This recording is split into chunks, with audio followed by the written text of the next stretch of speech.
Chapter 9, Knots to You. Humphrey? Say, a soft, sweet voice woke me from a short afternoon doze as I waited in the nature center for the next group to come in. I dashed out of my sleeping hut and hurried to the side of my cage where she was peering in at me. Saya, I squeaked. Glad to see you. Saya smiled, but it was a sad smile. I wish you could talk to me. What's wrong? I asked, because I could tell from her face that she needed a friend. You know how to get along with people so well, she said. I'm never sure what to say. Just speak up, Saya, I advised her. But I know all she heard was squeak, squeak, squeak, which is one of the most frustrating things about being a hamster. Saya didn't like to speak up. When I first came to room 26, Mrs. Brisbane was always telling her, speak up, Saya. And over time, with Miss Brisbane's help and mine, she gained the courage to speak up in class and become friends with many students, especially Miranda. But she was still what humans would call quiet. Tell me, Saya, I told her. What's wrong? Saya pulled up a chair so she could be close to my cage. You probably don't even know about the clash of the cabins, she said. I do, I squeaked back. I was helping Miranda with her backstroke. That's a swimming stroke, but she's a robin and I'm a chickadee. Now the other chickadees say I shouldn't help her. Saya sighed. We were just having a little fun like in Happy Hollow song they taught us. Then Saya began to sing softly in her beautiful, sweet voice. Happy Hollow, a place close to my heart. Happy Hollow, we love it from the start. Where we work, play hard, and have lots of fun. Where it's one for all and all for fun. We'll remember forever these happy magic days. We'll remember forever our sharing, caring ways. And for all the days and weeks and years that follow, we'll remember happy days at Happy Hollow. Saya's big dark eyes turned on me. You hear that, Humphrey? One for all and all for fun. Wouldn't it be more fun if we all do things together no matter what cabin we're in? It's only a song, I squeaked weakly, but I knew she was right. Well, thanks, Humphrey. Saya pushed her chair back and stood up. It's nice to know somebody will listen. I hopped on my wheel for a good hard spin. While I was spinning, I talked to Og. I like to help humans. You know that, Og, but I don't see how one small hamster can make a whole big camp more fun, I said. I was huffing and puffing a bit, partly because I was spinning hard, but partly because I was getting a little worked up. Boing, boing, boing, Og splashed wildly in his tank. Okay, I'll think of something, I told him. Suddenly, the next group of campers streamed into the nature center along with Counselor Katie and Miss Mack. Okay, kids, who's ready to learn some more about the wonders of nature? Katie asked. A hand shot up and Miss Mack called on Noah. He was the boy from the Bob White's cabin who liked bats and knew a lot about nature. Why are these animals in cages? He asked, pointing to our table. Miss Mack explained that Lovey and Jake had been rescued and Og and I were pets. Noah wrinkled his nose. Garter snakes live outside and they can get along almost anywhere. My, Noah did know a lot. And hamsters are related to mice and rats. He'd probably be happier out in the woods, he said. Not necessarily, I squeaked. As much as Noah knew, he didn't understand everything about hamsters. I'm impressed with how much you know about animals, Katie said, but I'm not sure Humphrey would be safe outside. What do garter snakes eat? Noah looked up, thinking. Bugs, worms, frogs, small rodents, he began. Hide! I yelled to Og as I darted into my sleeping hut. But Noah wasn't finished. I think we should let them out. No, a chorus of voices called. Not if Jake's going to eat Humphrey and Og, Ty shouted in a voice almost as loud as his brother AJ's. Calm down now, Miss Mack said gently. We hope to get Levy back outside this summer, if she's ready. But Humphrey and Og are classroom pets, and Jake is kind of a camp mascot. Animals weren't meant to live in cages, Noah argued. They shouldn't roam free. The thought of roaming free at camp, or they should roam free. The thought of roaming free at Camp Happy Hollow made me feel all shivery and quivery. Without a cage, what chance did a classroom hamster have when there were hooty owls and howlers?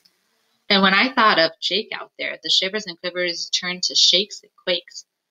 We'll talk more about it when we take our nature hike, Miss Max said. Thanks for all the information, Noah. Noah seemed satisfied for now. Then I ended up in the chickadee's nest. Saya carried me there, and on the way she said, You'll make it more fun, won't you, Humphrey? She knew I'd at least try. I must say the girls in the chickadee's cabin were very welcoming. Miranda's stepsister Abby was one of them. Once upon a time, I thought Abby was mean and crabby, but it turned out I was wrong. Sometimes it's good to be wrong. I didn't know any of the other girls except Saya, but they seemed quite nice. They all watched me climb my tree branch and oohed and awed and said how cute I was. Perfectly normal behavior for humans. I think I made the cabin more fun, as on as on the other nights, the girls left me alone while they went to the campfire.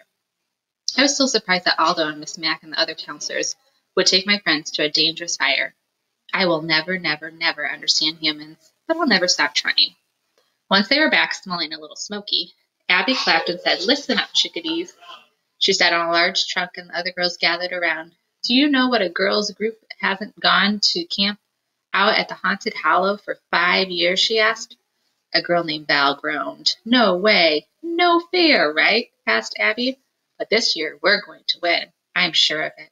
"But how can you be sure?" Val asked. "Because," Abby began, leaning in close to the circle of girls gathered around her, "I figured it out last year, and I've worked all year to make sure we win." Abby had my attention, too. "How? What? Huh?" I squeaked. "Knots." Abby gave the word great emphasis. "Nobody thinks about knots." The other chickadees looked as puzzled as I was. "There are 7 areas where cabins get points. Camp spirit, which means stuff like good sportsmanship, cleanliness, being on time, swimming, canoeing, volleyball, softball, archery, and outdoor skills," Abby explained. "We're okay in volleyball, but probably can't win against the Bob Whites in swimming or canoeing." "Not with Sam on their team," Val said. "Yeah, but softball and volleyball are team sports, so he might not be able to carry the whole team." "Then there's archery," Abby continued. "AJ's good too, and his brother Ty." The other chickadees all nodded. "But we can wipe them out in the outdoor skills." Abby spun around so she was face to face with Saya. "There's a quiz on all that stuff like animal tracks and habitats," she said. "Saya, you can ace any test, so my money's on you to win that." Saya looked startled, but after a few seconds she nodded and said, "I will try." So there were tests at camp after all. Trail reading is part of outdoor skills too. We've got to work on that. But since this is my 3rd year here, I think I can train a winning team here. Abby sounded very confident. And then we come to knots. Like I said, nobody pays much attention to the knot tying competition. So I've been practicing all year on my knots. I can tie knots blindfolded and behind my back.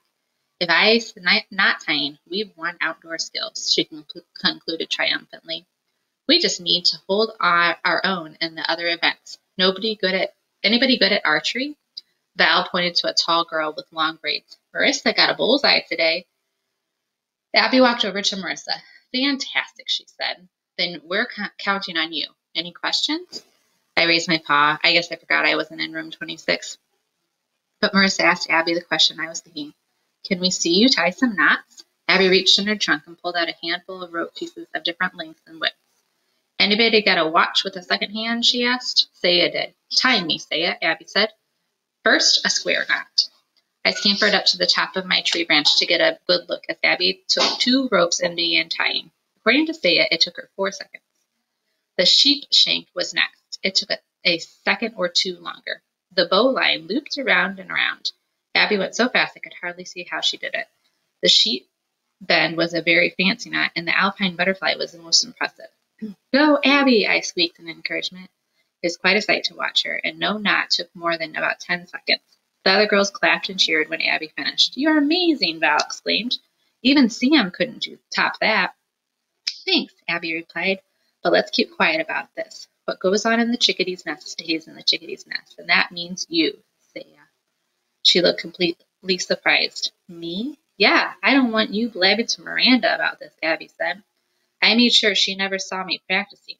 Miranda's dad was married to Abby's mom, so Miranda split her time between her dad's house and her mom's apartment. "I won't blab," said Saya, but I must say she looked miserable. The door swung open and Katie poked her head in the door.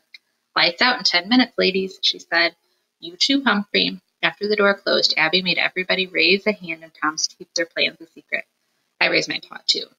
Amazing Abby just might show Super Sam a thing or two, which might be good. But Saya looked unhappy, which was definitely bad. Note to self. Humans aren't so good at climbing, squeaking, or spinning, but they have some very, very, very unusual talents. Chapter 10 is called Lovey Dovey.